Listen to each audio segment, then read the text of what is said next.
네, 2023년 엔터주들은 사실 아주 뜨거웠다 보기가 좀 힘들고 하반기로 갈수록 좀 힘을 잃는, 보통은 이제 연말이 되면 엔터주들의 호황기다 이렇게들 얘기하는데요. 그렇다면 2024년에는 어떨까에 대한 얘기를 좀 나눠보겠습니다. 유성만 리딩투자증권 연구원이 나와 있습니다. 어서 오십시오. 안녕하십니까. 보통 연말을 성수기라고 저희가 얘기를 많이 하는데요. 예. 성수기의 느낌이 주가로만 보면 나타나지는 않습니다. 어떻게 보고 계십니까? 예, 그래서 원래 보통 엔터주들이 4분기 연말이 가장 실적이 좋은데 네. 실적도 실제로 괜찮긴 한데 이게 그 주가는 이 엔터주는 올해 상반기에는 아주 핫했지만 하반기에는 좀 다양한 악재가 겹치면서 좀 조정되는 모습 보이고 있습니다. 그래서 일단 좀 올해 연말까지는 좀 일단 전반적인 조정 국면을 계속 보일 것으로 보이고 내년 일단 상반기부터 다시 또 제2의 주가 상승이 보이지 않을까 이렇게 내다보고 있습니다. 그러면 어떻습니까? 그러니까 뭐 실적도 그렇게 나쁘지 않았는데도 시장에서 주가가 안 간다는 거는 뭔가 고민거리가 있다는 얘기잖아요. 시장에서. 예. 시장이 엔터주를 바라보는 가장 큰 고민거리는 뭐라고 보세요? 그래서 일단 올해 하반기에 그 엔터주에 좀 안 좋았던 건 일단 뭐 블랙핑크의 때문에 가장 논란이 문제? 있었던 네. 재계약 문제니까 꼭 이제 보통 그 남성 아티스트들이야 군입대 문제가 있지만 네. 여성 아티스트의 대표적인 케이팝 아이돌인 블랙핑크마저 이게 아무리 인기가 많아도 7년 재계약이 지나고 재계약이 될 때는 재계약 이슈가 있구나. 이런 걸 한번 하다 보니까 이거는 아무리 그 유명한 남자건 여자건 그 어떤 케이팝 그룹이라도 7년이 지나면 이게 과연 온전하게 재계약할 수 있을까? 또 재계약을 한다 하더라도 기존 엔터사들에게 수익이 불리하게 재계약되기 때문에 일단 이런 게 하나가 있었고요. 두 번째는 이게 다들 중국이 다시 열릴 것 같은 기대감이 있었는데 역시나 중국이 대한 또 이런 좀 실망감 그리고 당분간은 쉽지 않겠다 그런 게 있었고 또 그러다 보니까 중국 현지에서 케이팝 아티스트들이 컴백 앨범을 내도 이 공동 구매의 이 수량이 줄어들면서 좀 이제 중국에 대한 아쉬움 좀 이런 것들이 올해 하반기나 현재 지금 엔터주를 좀 이렇게 누르는 요인으로 작용하고 있습니다.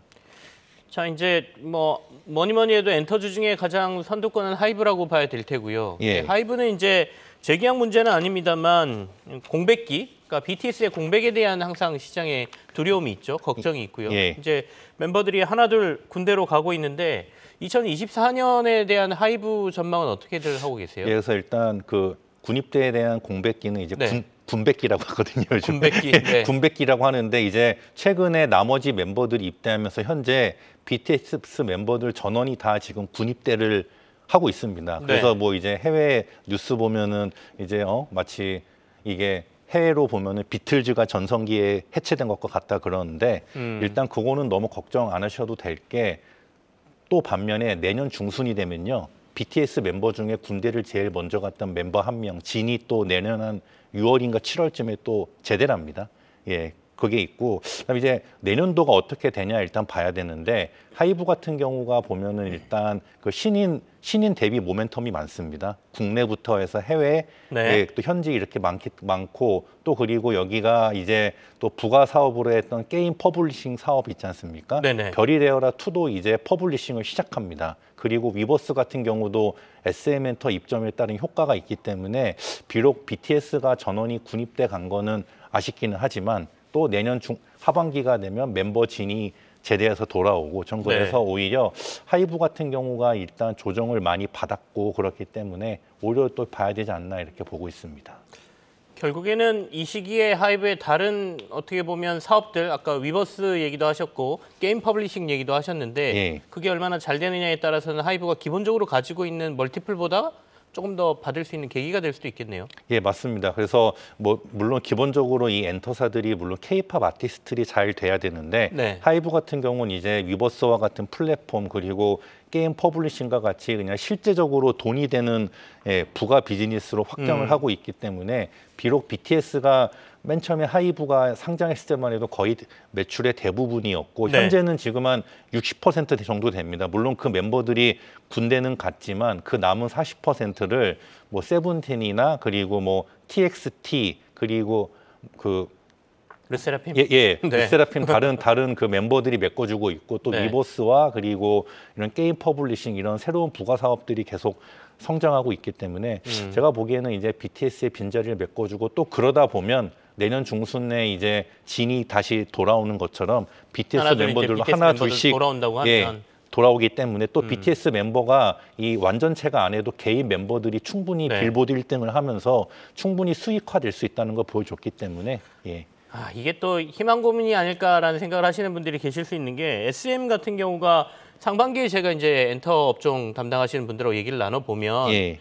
SM이 그 M&A 과정에서 조금 힘을 못 썼기 때문에 예. 올 하반기에 이제 대규모로 대부분 다시 복귀를 하거나 데뷔를 하고 그러면서 SM 주가가 괜찮을 거야 이렇게 예. 말씀하신 분들 계셨거든요. 근데 지금 거의 SM 주가는 사상 최저 뭐 거의 나락으로 떨어지고 있다 이런 평가들을 투자자들이 하고 계시니까 SM은 어떻게 봐야 됩니까? 그래서 지금 SM 같은 경우가 실적이나 모멘텀은 너무나 좋은데 네. 그것 대비 주가는 너무나 저평가 저점입니다. 이유는 아시겠지만 대주주가 바뀌는 과정에서 좀 현재 좀 이슈가 있기 때문에 그와 관련된 이슈로 좀 수급이 안 좋은 게 있는데 오히려 SM을 보면은 NCT와 에스파 그리고 신인그룹의 라이즈까지 뭐 다양한 아티스트 그룹 그리고 실적도 좋고요. 그리고 이제 대주주가 바뀌면서 그동안 이전 대주주한테 지급했던 뭐 로열티 이런 문제도 없어지면서 영업이익도 상당히 개선되고 있습니다. 그래서 내년도 또 내년에는 신인 걸그룹도 있고 뭐 여러 가지 뭐 아티스트나 실적 모든 게 다 좋은데 전 그러기 때문에 오히려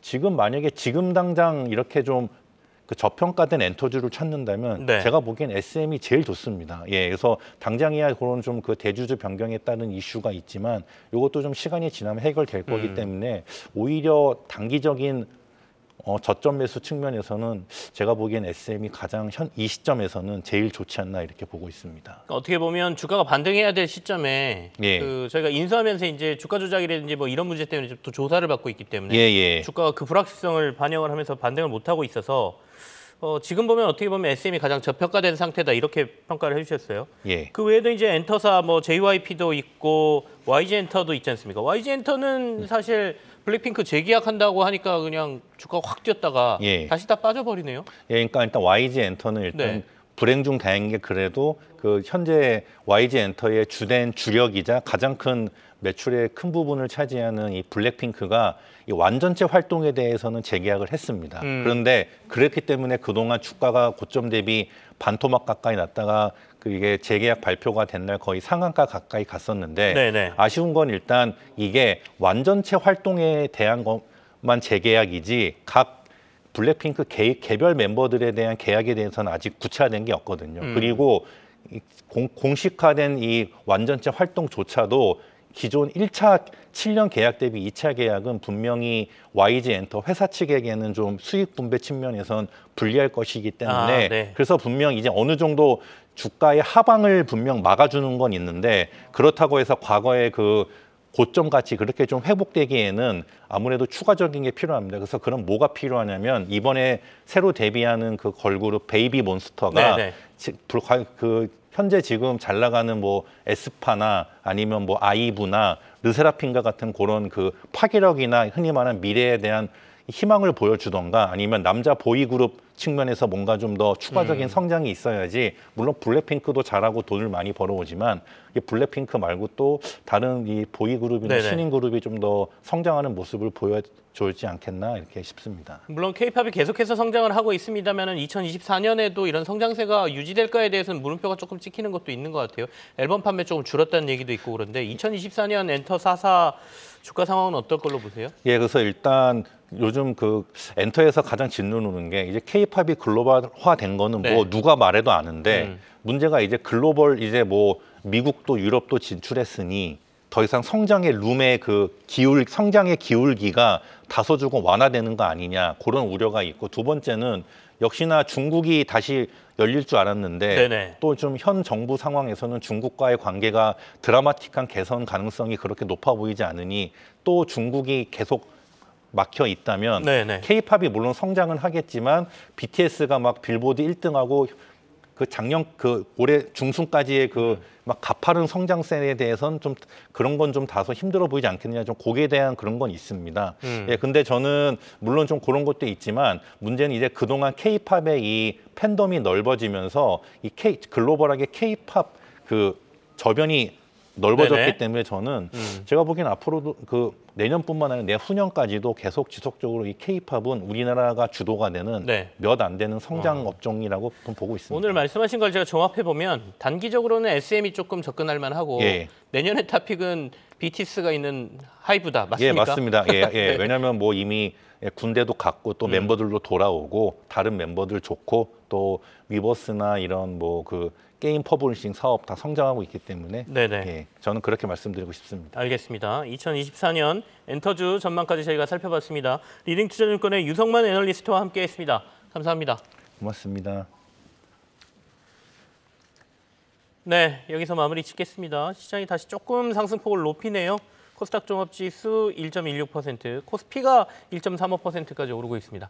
저는 내일 또 찾아와서 여러분과 함께하겠습니다. 감사합니다.